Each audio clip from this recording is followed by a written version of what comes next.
Salli wa sallim ya salam ala nabi khairil anam wal ali wa sahbihi. Bismillahirrahmanirrahim. Alhamdulillahi rabbil alamin. Wa bihi nasta'in ala umuri dunya waddin. Wassalatu wassalamu ala asyrafil anbiya wal mursalin Sayyidina wa maulana Muhammadin wa ala alihi wa sahbihi ajma'in. Qala al-musannif al-imam hujjatul islam Abu Hamid Muhammad bin Muhammad al-Ghazali rahimahullah wa nafa'ana bi'ulumih. Wa fil khabar law lam tudhnibu la khalaqallahu khalqan yudhnibun fayaghfira lahum. Wa bilafzin akhar la zahaba bikum wa ja'a bi khalqin akhar yudhnibun fayaghfira lahum innahu huwal ghafurur rahim. Wa fil khabar law lam tudhnibu la khashitu alaikum ma huwa syarrun minadz dzunub qila wa ma huwa qala ala wujub. Qala sallallahu alaihi wasallam walladzi nafsi biyadihi lallahu arhamu bi abdihil mu'min minal walidah asyafiqah li waladiha. Wa bil khabar la yaghfiranna Allah ta'ala yaumal qiyamah maghfiratan ma khatarat ala qalbi ahad hatta anna iblis la yatatawalu laha raja'a an tusibah ila akhirih.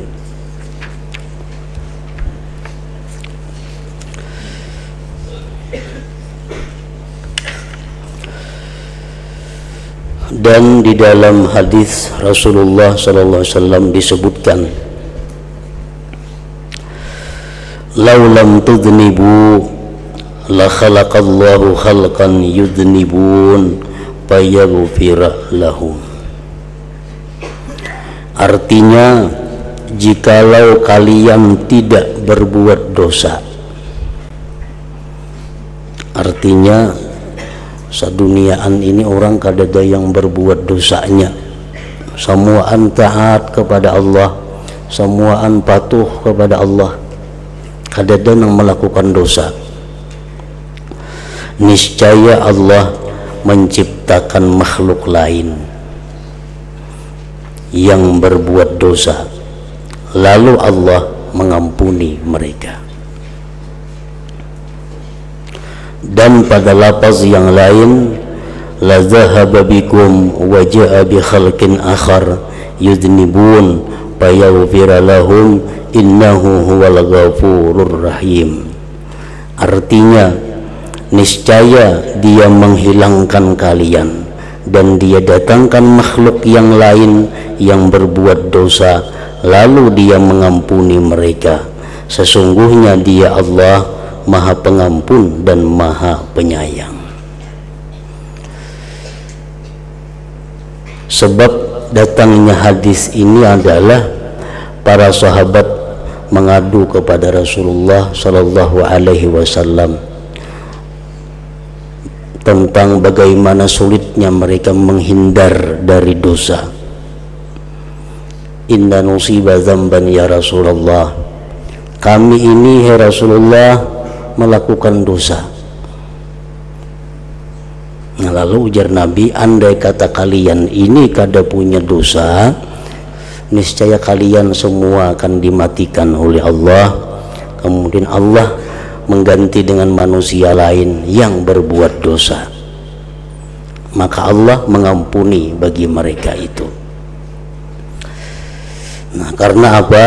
Karena Allah Ta'ala mempunyai nama Al-Ghafur, Al-Ghaffar, Al-Afu.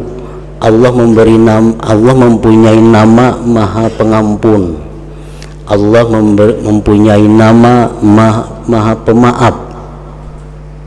Andai kata manusia ini kada melakukan dosa, apa gunanya nama itu?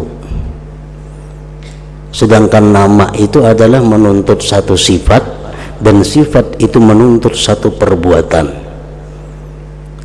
Nah, jadi kalau kada ada yang berbuat dosanya, sia-sialah nama Allah Maha Pengampun, Maha Pemaaf itu. Nah, jadi itulah diciptakan Allah manusia ini ada yang melakukan dosa sehingga mereka minta ampun kepada Allah, Allah mengampuni mereka. Disitulah nampak nama Allah Al-Ghafur, yang maha pengampun itu. Nah, jadi kalau yang umpamanya orang samuan berbuat dosa, banyak nang berbuat dosa pada baiknya, Allah binasakan juga mereka. Samuan manusia baik, Allah binasakan juga. Nah, diganti dengan manusia-manusia yang ada yang berbuat baik, ada yang berbuat dosa. Nah, supaya keseimbangan dan nama-nama Allah itu berfungsi seluruhnya.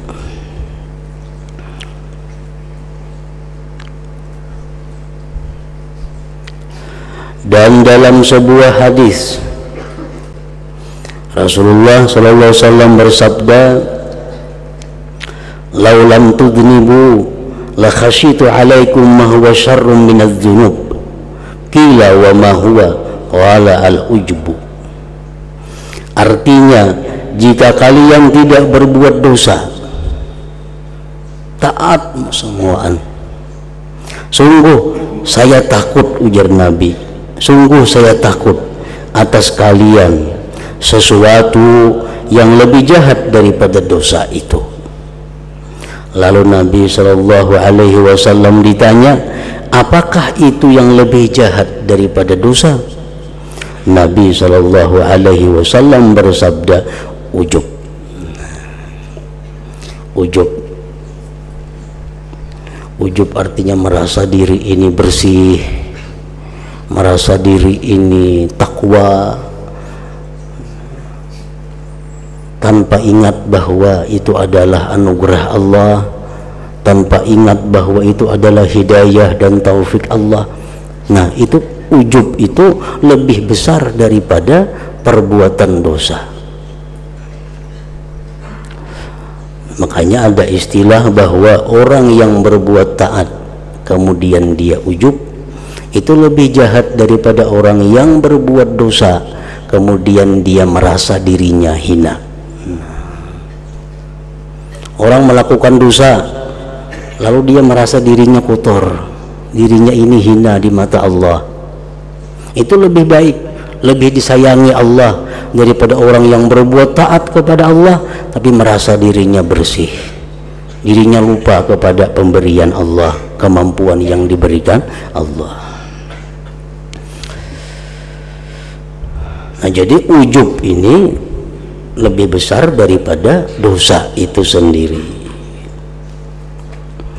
Sebabnya adalah ujub ini termasuk dosa yang timbul daripada nafsu rabbaniyah, nafsu yang dinisbatkan kepada ketuhanan.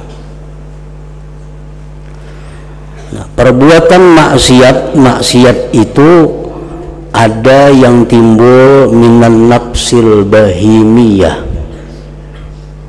Perbuatan maksiat ada timbul daripada nafsil bahimiyah, nafsu kebinatangan,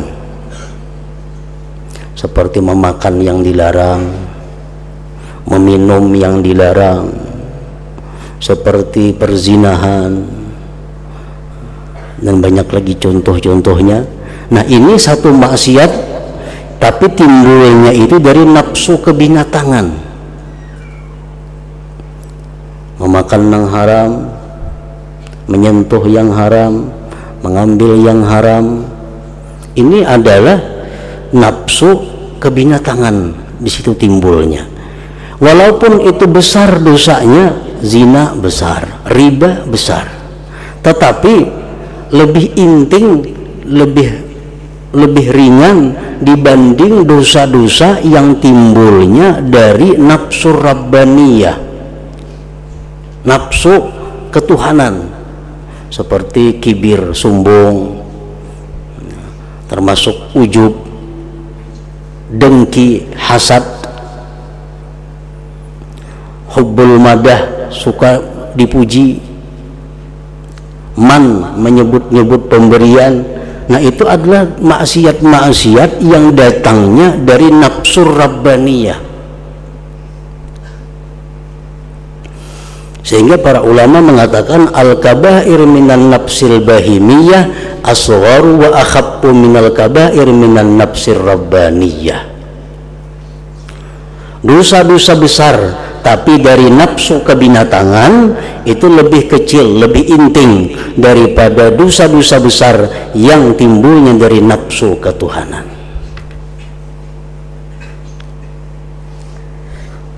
Nah, termasuk tadi adalah ujub.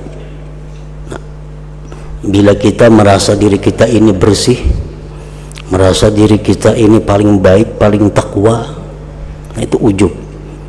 Itu maksiat yang timbul dari nafsu rabbaniyah. Ini dosanya berat.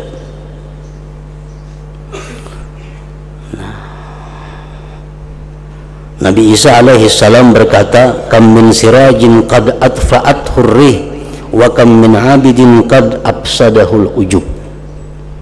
Berapa banyak pelita lampu yang dipadamkan oleh angin, dan berapa banyak orang yang beribadah yang merusak akan dia oleh ujub tadi.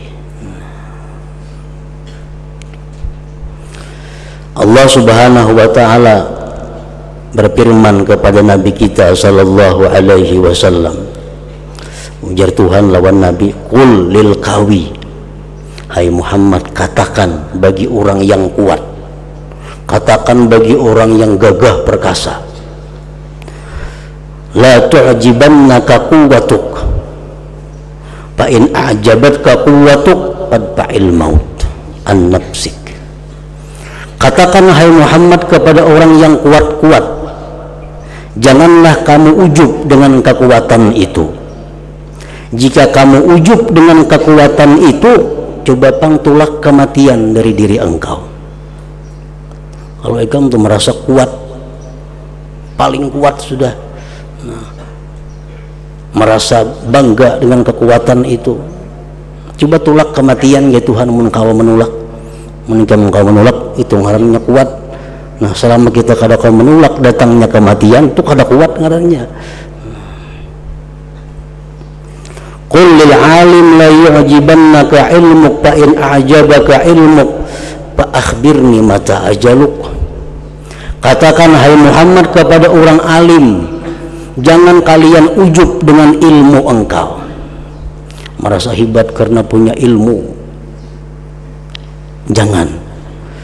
Jika kalian ujub dengan ilmu itu, jika kalian merasa hebat karena punya ilmu, kabarkan kepadaku kapan datangnya matinya engkau, kapan habis umur engkau. Nah, selama kita belum tahu umur kita berapa, apabila kita mati, kita belum alim ngarannya. Orang yang bujur-bujur alim itu tahu umurku sekian, aku mati hari anu, tanggal anu. Nah, ayo pada alim. Selama belum tahu itu, kada usah ujub dengan ilmu. Wa qul lil ghani la yu'jibannaka maluka wa ghinak fa in a'jabaka fa'at'im khalqi gizaan wahida. Katakan bagi orang kaya, wahai Muhammad, katakan bagi orang sugih, jangan ujub engkau dengan harta. Jika engkau ujub dengan harta, beri makan aja Tuhan hamba-hambaku itu sekali makan aja, beri makannya semuaan menikam kawa. Nah, jadi ujub ini adalah sesuatu yang sangat besar dosanya dan lagi menghanguskan amal ibadat kita, merubuhkan amal ibadah. Cuma untungnya Allah Subhanahu wa ta'ala memberikan kita tempo untuk tobat daripada ujub ini. Jadi kalau kita misal beribadah kepada Allah, Allah merasa bahwa aku kawa beribadah nang lain kada nang kawanya, nah itu ujub ngarannya. Aku sanggup menjamin dalam hati muntung itu sudahnya di dalam hati ada tak ngeritik aku aja nang kawa, engka ini nang lain kada nang kawanya, nah ini ujub. Nah, sejak itu amal ibadah kita itu tawakuf, amal ibadah kita dihentikan. Kalau kita sebelum mati sempat tobat daripada ujub itu, maka amal itu diterima oleh Allah. Kalau kita kada tobat dari ujub itu, maka amal kita digugurkan oleh Allah. Nah, itu penyakit ujub.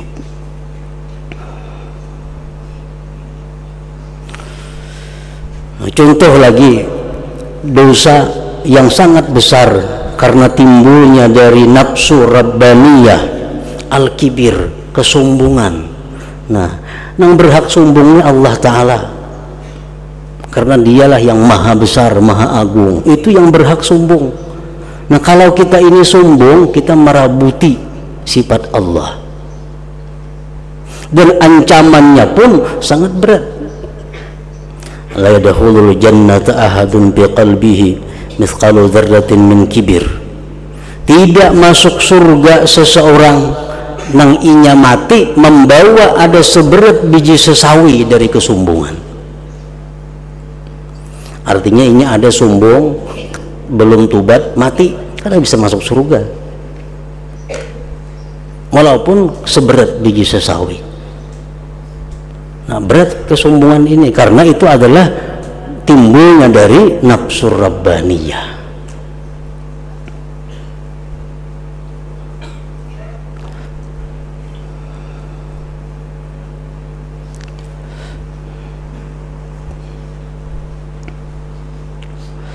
Adam itu melakukan satu pelanggaran di dalam surga, memakan yang dilarang.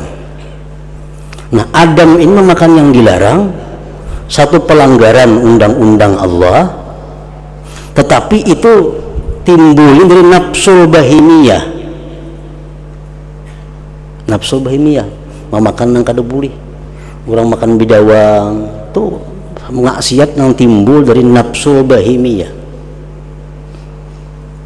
Orang yang melakukan maksiat, tapi yang timbulnya dari nafsu bahimiyah tadi, itu masih besar harapan diberi hidayah oleh Allah, masih besar diberikan taufik untuk bertobat, seperti Nabi Adam contohnya. Nah, iblis melakukan pelanggaran hukum Allah, tapi yang dilanggar iblis ini maksiat yang datangnya dari nafsu rabbaniyah. Iblis sombong sampai hari kiamat, iblis kada diberi taufik untuk bertobat, iblis kada diberi hidayah untuk melakukan tobat.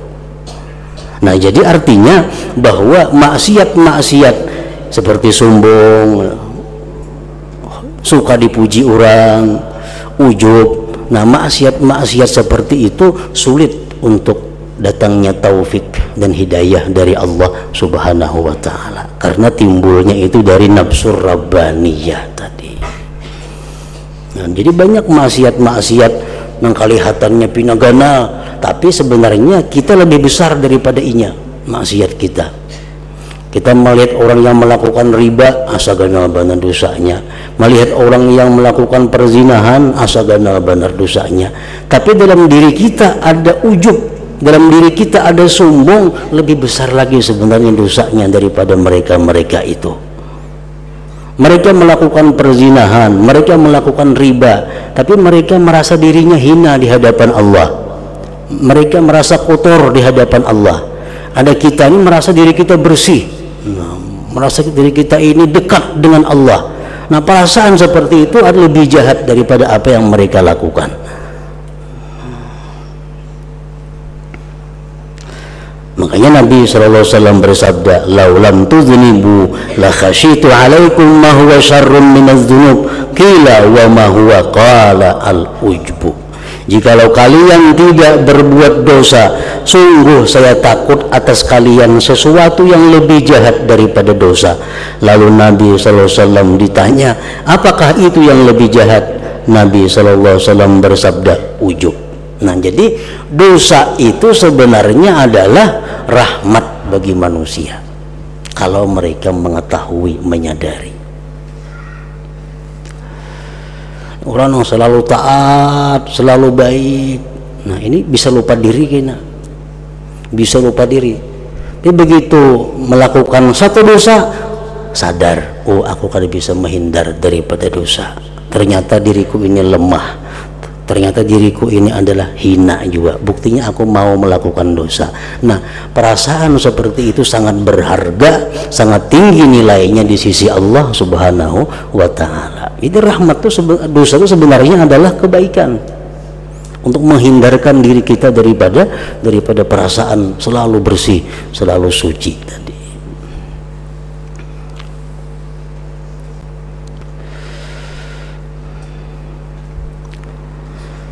Nabi sallallahu alaihi wasallam bersabda, "Walladzi nafsi biyadihi, lallahu arhamu bi 'abdihi al-mu'min min al-walidi asy-syafiqah bi waladiha." Artinya, demi Allah yang jiwaku di tangannya, sesungguhnya Allah itu lebih sayang kepada hambanya yang mukmin daripada ibu yang sayang kepada anaknya.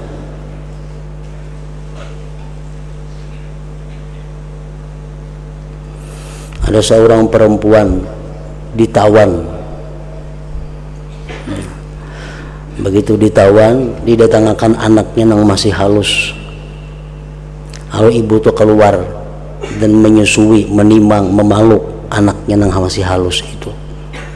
Nabi kita melihat, ya Nabi, wahai para sahabat, sayanglah perempuan itu kepada anak yang masih halus itu, disusuinya itu. Sayang ya sahabat. Mau lainnya menimbai anaknya itu ke dalam api, kadanya mau ya sahabat. Mau lainnya membuang anaknya itu ke dalam api neraka, kadanya mau ya sahabat. Nah, Allah lebih sayang daripada itu kepada hambanya yang beriman. Nah, Allah lebih sayang daripada itu kepada hambanya yang beriman.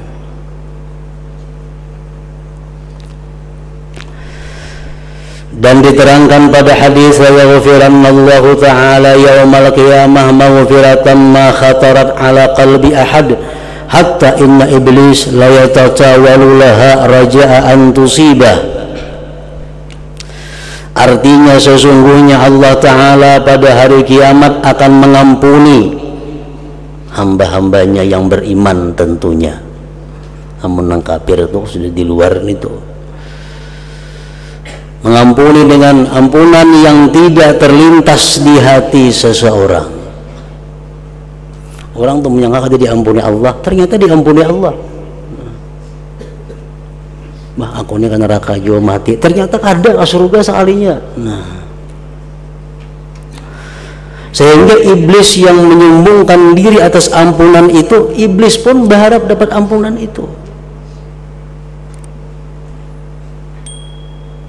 Jadi di hari akhirat itu, di hari kiamat itu, Allah memberikan ampunan kepada manusia yang luar biasa besarnya, yang kada terlintas di hati seseorang.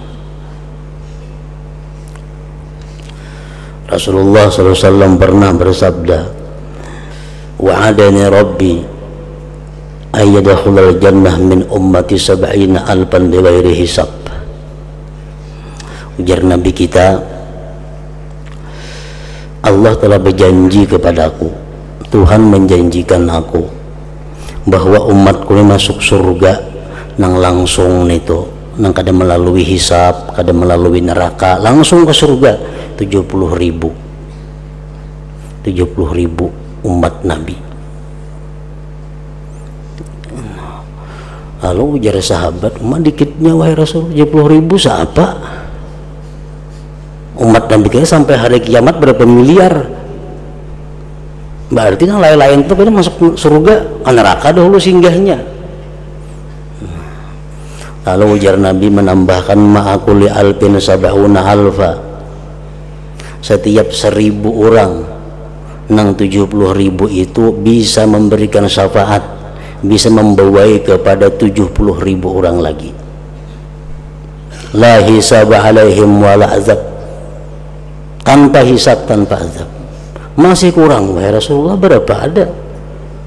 1.000 orang di antara 70.000, kau membawa 70.000. Umat engkau berapa jumlahnya? Jadi minta lawan Tuhan lagi wahai Rasulullah supaya ditambahi lagi.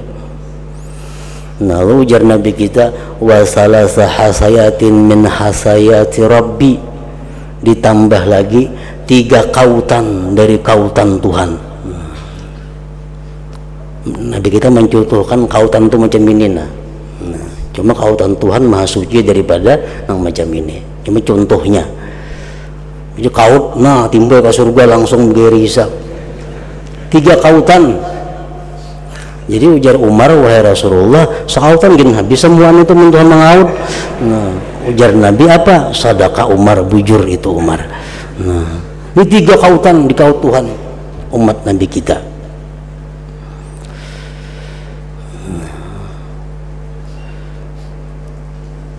Jadi amun kada masuk surga juga umat Nabi kita ini rupanya tadi mapa luput pada kautan itu. Dakanya kautan manusia kurang lebih luput nih kautan Tuhan yang mengaut.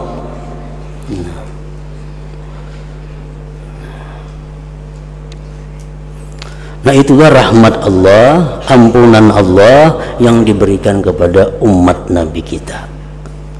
Cuma tadi kalimatnya wa'adani rabbi ayyadkhulal jannah min ummati. Allah menjanjikan kepadaku bahwa masuk surga 70.000 tambah tadi, tapi min ummati, ujar Nabi, umatku. Nah kita khawatir nih kita mati kada umat Nabi. Nah ini yang mau luput.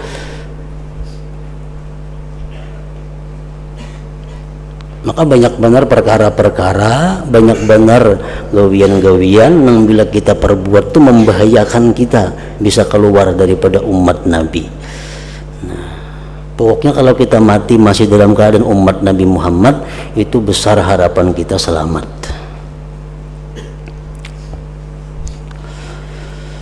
Nah makanya tadi Allah mengampuni pada hari kiamat itu akan ampunan yang kada bisa terlintas di hati seseorang.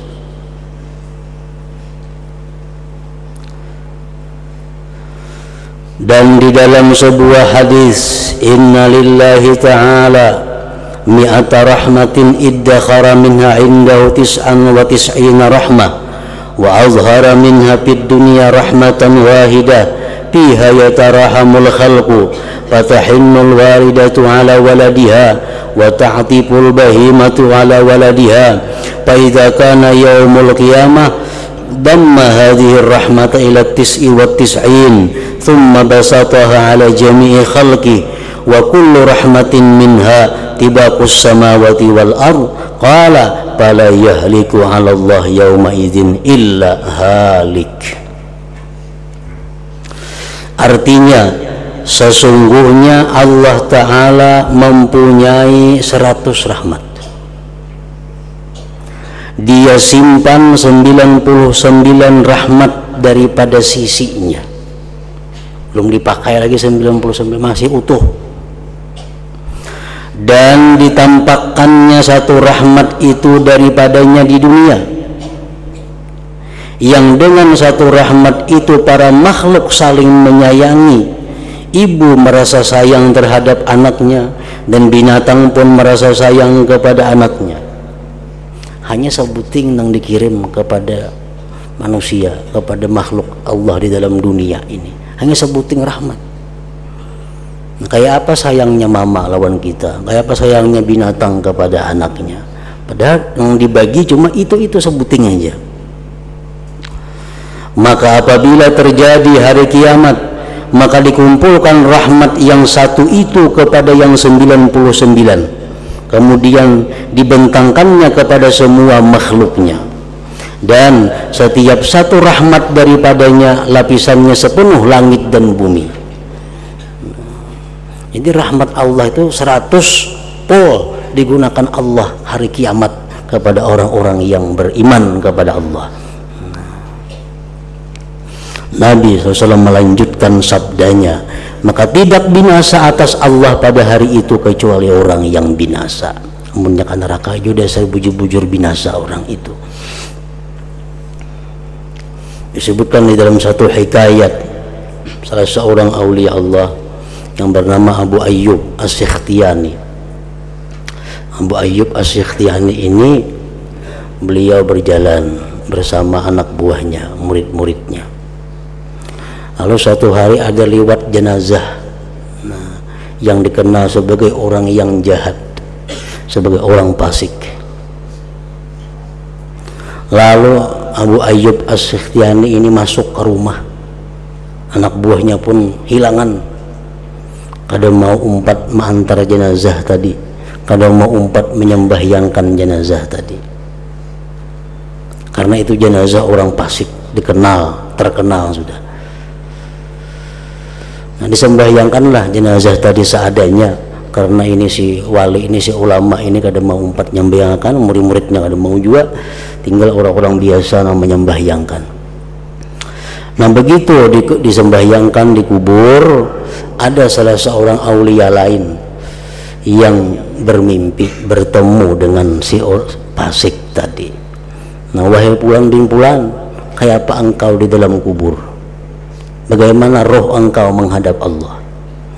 Nah, ujar si Pasik tadi, Allah menerima aku dengan baik. Padahal kan Abu Ayyub tuh, Tuhan sayang lawan aku. Padahal kan Abu Ayyub As-Sikhtiyah ini yang kada umpat kipayah tadi, Tuhan sayang lawan aku sekalinya. Ini menunjukkan apa? Bahwa rahmat Allah tuh kadang-kadang kita bayangkan kayak apa luasnya. Orang yang kita anggap bakal ke neraka mati, ternyata ada di sana selamat.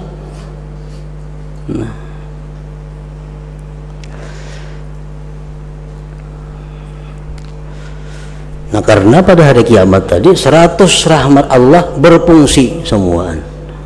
Sedangkan sekarang hanya sebuting dikirim, 99 masih disimpan pada perbendaharaan Allah Subhanahu wa ta'ala. Dan diterangkan dalam hadis, ma minkum min ahadin yudkhiluhu amaluhu al-jannah wa la yunjihi minan nar. Qalu wala anta ya Rasulullah? Qala wala ana illa ayataghammadi Allah birahmatih. Artinya, tidak seorang pun dari kalian yang amal perbuatannya memasukkannya ke dalam surga dan menyelamatkannya dari neraka. Tidak ada pun satu amal kita yang bisa memasukkan kita ke surga, yang bisa menyelamatkan kita daripada api neraka. Sembahyang kita kah, puasa kita kah, sedekah kita kah, apapun amaliyah kita, kada mampu untuk menghindar dari neraka, kada mampu untuk menukari surga Allah.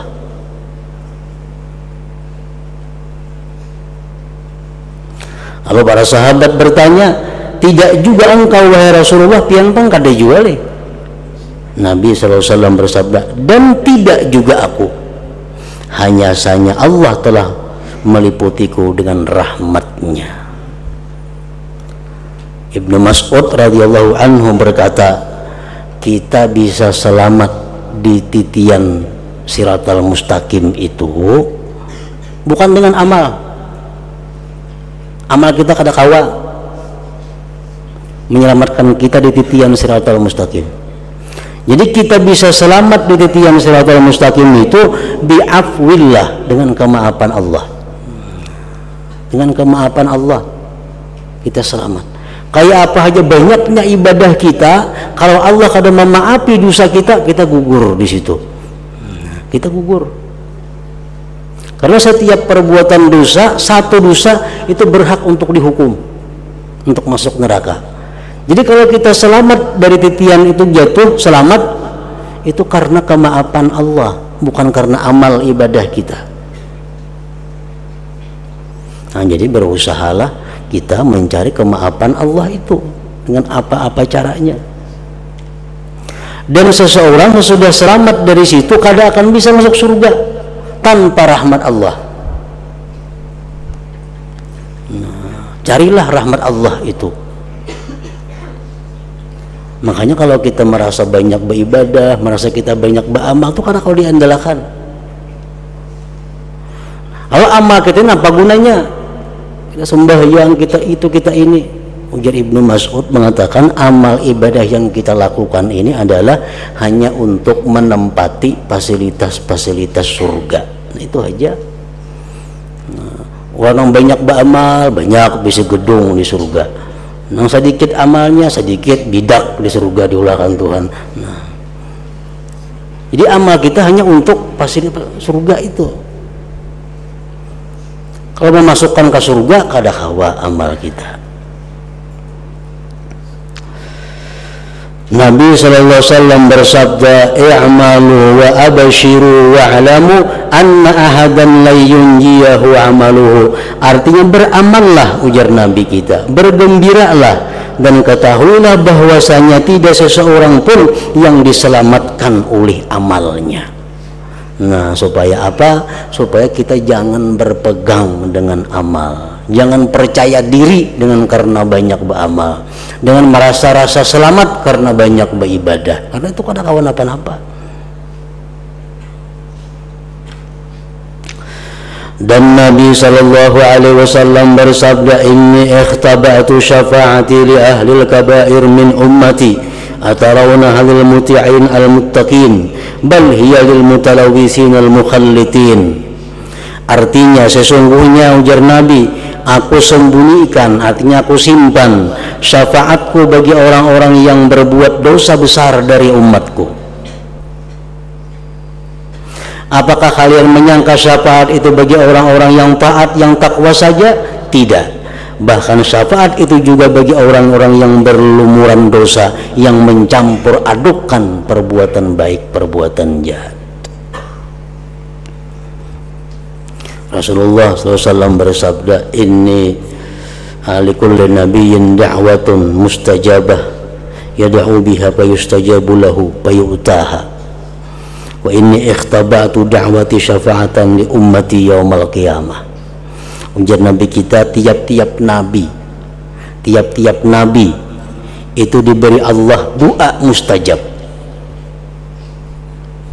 yang mereka berdoa dengannya dikabulkan Allah. Nah, nabi-nabi dahulu itu doa mustajab ini dipakai dalam dunia, sudah dipakai dalam dunia, habis senjata di dalam dunia. Aku aja Nabi ku simpan doa mustajab itu sekian di akhirat saja kaina untuk digunakan memberi syafaat kepada umatku. Nah, makanya di akhir Nabi lain tuh kada kaum memberi syafaat, habis dalam dunia dipakai. Nah, Nabi kita dalam dunia sin kada menggunakan itu. Nah, cuma sin menggunakan itu doa mustajabah itu untuk bisa memberikan syafaat kayaknya kepada umat beliau di hari kiamat. Dan Nabi SAW bersabda, bu'aistu bil hanifiyyati samhati sahlah. Artinya aku diutus, ujar Nabi, dengan membawa agama yang benar, penuh kelapangan yang mudah. Dan Nabi SAW bersabda, uhibbu ayya'lama ahlul kitabain anna fi dinina samaha. Artinya aku menyukai agar diketahui oleh orang kafir, dua ahli kitab, Nasrani dan Yahudi, bahwasanya pada agama kita itu penuh kemudahan. Dalam agama kita penuh pilihan-pilihan, alternatif di dalam agama kita. Membunuh seseorang umpamanya, dalam agama Nasrani hukumannya bayar denda, tidak ada yang lain, mesti bayar denda. Di dalam ajaran Yahudi Taurat, orang yang membunuh orang lain mesti bunuh, dibalas bunuh, tidak ada pilihan lain. Di dalam ajaran agama yang dibawa Nabi kita, orang yang membunuh itu diberi 3 pilihan kepada ahli warisnya. Hendak membunuh, balas, boleh. Hendak ganti lawan unta, 100 unta, boleh. Hendak dimaafkan aja, boleh. Nah, jadi agama kita ini yang dibawa Nabi kita ini agama yang penuh dengan kemudahan-kemudahan. Makna hadis yang di bawah ini menunjukkan terkabulnya doa bagi orang-orang mukmin oleh Allah Ta'ala pada doa mereka, wala tahmil alaina isra. Artinya, ya Tuhan, janganlah engkau bebankan kepada kami beban yang berat. Dalam agama Allah mengabulkan doa itu, sehingga kalau ada sesuatu ibadah yang berat untuk dilakukan oleh seorang hamba Allah, artinya kalau ada Tuhan tuh mengulahkan kita ibadah, anggaran kita bemetian, kada ada, anggaran kita begaringan, kada ada, puasa garing buka apa, Allah sudah mengabulkan doa bahwa janganlah engkau bebankan kepada kami ya Allah beban yang berat. Dan Allah Ta'ala berfirman wa yadha'u anhum israhum wal aghlal allati kanat alaihim, artinya dan Allah membuang dari mereka beban-beban dan belenggu-belenggu yang ada pada mereka.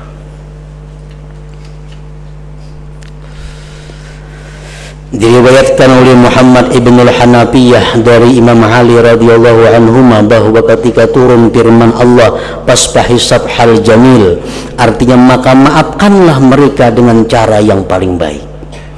Nabi SAW bertanya, wahai Jibril, apakah maaf dengan cara yang baik itu? Jibril alaihissalam menjawab, ketika kamu memaafkan orang yang berbuat zalim kepadamu, maka janganlah kamu mencela-celanya. Artinya kalau kita maafkan seseorang yang menganiaya kita, tutup sudah. Jangan lagi dicela-cela, jangan lagi disebut-sebut kejahatannya. Kalau kita sudah memaafkan orang yang menganiaya kita, jangan lagi dikisahkan. Pembaharian aku bah macam-macam itu, membunguli aku suah macam-macam ini, suah hutang gak ada saling bayar, itu maafi aja bang sudah. Nah, dikisahkan kejahatannya.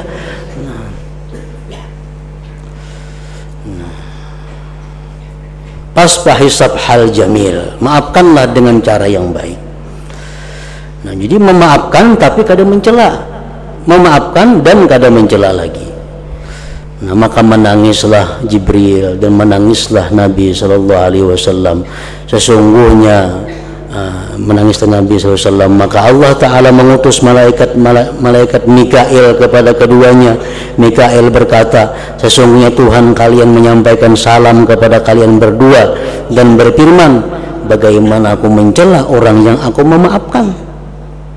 Dan itu adalah hal yang tidak menyerupai kemurahanku. Nah, kalau Allah itu memaafkan, Allah kadang akan mengungkit-ungkit kesalahan kita di akhirat. Banyak kita melanggar hukum Allah, banyak melanggar perjanjian kepada Allah, tapi di akhirat begitu Allah memaafkan, semua terkubur. Allah kadang mengungkit-ungkit lagi kejahatan yang pernah kita lakukan di dalam dunia ini. Itulah kemurahan Allah Subhanahu wa Ta'ala. Nah, maka hadis-hadis yang menerangkan mengenai sebab-sebab harap raja adalah lebih banyak dari apa yang diperkirakan. Artinya jangan sampai kita ini berputus asa, karena Allah itu maha pemurah, Allah maha pengampun, maha pemaaf, dan ampunan Allah di luar daripada apa yang kita perkirakan, di luar daripada apa yang terlintas di dalam hati kita. Ampunan Allah sangat besar, rahmat Allah sangat besar. Nah, adapun dari asar-asar perkataan para sahabat,